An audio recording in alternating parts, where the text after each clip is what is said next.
دیکھیے میرا خیال ہے کہ انڈین لیڈرشپ کو کچھ سیریسلی اپنے بارے میں سوچنا چاہیے کہ وہ نیریٹو بلڈنگ کس طرح سے کرتے ہیں، کیونکہ basically it's an issue of perception and misperception. دیکھیں پہلی بات تو یہ ہے کہ Indian government should make all investigations, کیونکہ وہاں پہ یہ واقعہ ہوا ہے، پاکستان کی باؤنڈری میں یہ واقعہ نہیں ہوا. ٹھیک ہے، تو سب سے پہلے تو India should make all inquiries, all investigations that actually there was a security lapse اور سم تھنگ ایلس.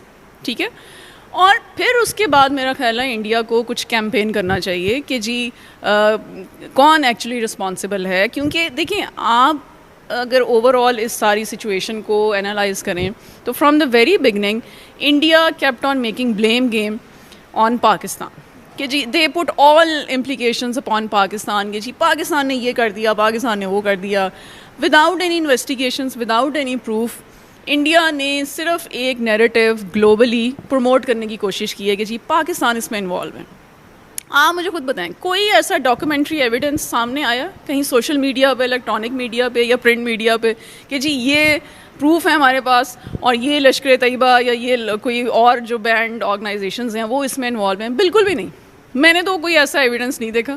صرف ایک آپ دیکھیں کہ فالس پروپیگنڈا ہے جو کہ ڈے ون سے چل رہا ہے، اور یہاں سے اندازہ ہوتا ہے کہ basically India made all false flag operation and they just wanted to promote their false perception about Pakistan, and basically they intended to make Pakistan diplomatically isolated. لیکن ہوا یہ ہے کہ جو بھی سارا ان کا پلان تھا نا وہ ریورس ہو گیا.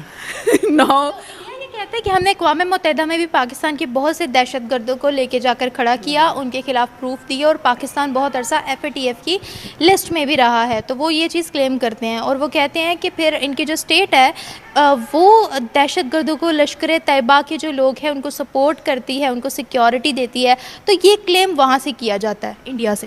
دیکھیں پہلی بات تو یہ ہے کہ میں اس چیز کو ایڈمٹ کرتی ہوں کہ پاکستان نے ٹیررزم کا ایشو جو ہے وہ پچھلے کوئی 15-20 سال سے ہم اس چیز کو فیس کر رہے ہیں. یہ it has been a big challenge for us. لیکن اس کا مطلب یہ نہیں ہے کہ کوئی بھی نیبرنگ اسٹیٹ آپ کو اس طرح سے لیبل کرنا شروع کر دے کہ جی Pakistan is a safe haven for terrorist اور Pakistan is sponsoring terrorism. It's false propaganda. اس چیز کا اس سے کوئی تعلق نہیں ہے، کیونکہ دیکھیں Pakistan always behaved as a rational and responsible state actor. ابھی بھی آپ دیکھ لیں کہ جو وار لائک سچویشن تھی بالکل شروع کے دنوں میں، اسٹرائکس تو کچھ 2-3 دن کے بعد ہوئی ہیں نا جب بہت زیادہ ہائپ کریٹ ہو گیا. تو انیشیلی آپ دیکھیں گے پاکستانی میڈیا ہو یا پاکستان کی گورنمنٹ ہو، پاکستان کی اسٹیبلشمنٹ ہو، they all behaved very responsibly and they did not instigate اور they did not try to escalate the conflict. کہ کسی انہوں نے دیکھیں ہمیشہ سے ہماری ڈیفینسو اپروچ رہی ہے، اور ہم نے کبھی بھی یہ نہیں کہا کہ جی وار جو ہے وہ کسی مسئلے کا حل ہے.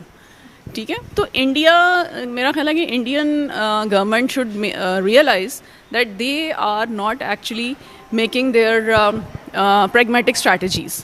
ٹھیک ہے نا، ان کا ہر وقت ایک انسٹیگیشن، ایک کانفلکٹ ایسکیلیشن اور ایک نگیٹو پروپیگنڈا میکنگ، یہی اپروچ ہوتی ہے.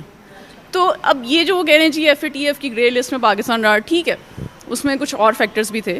Pakistan faced a big challenge of terrorism during last 15-20 years because you know that Pakistan had been an ally to US during the war against terrorism. So there were multiple challenges. So it doesn't mean that we supported terrorism. No, we were making war against terrorism. We were the part of that war.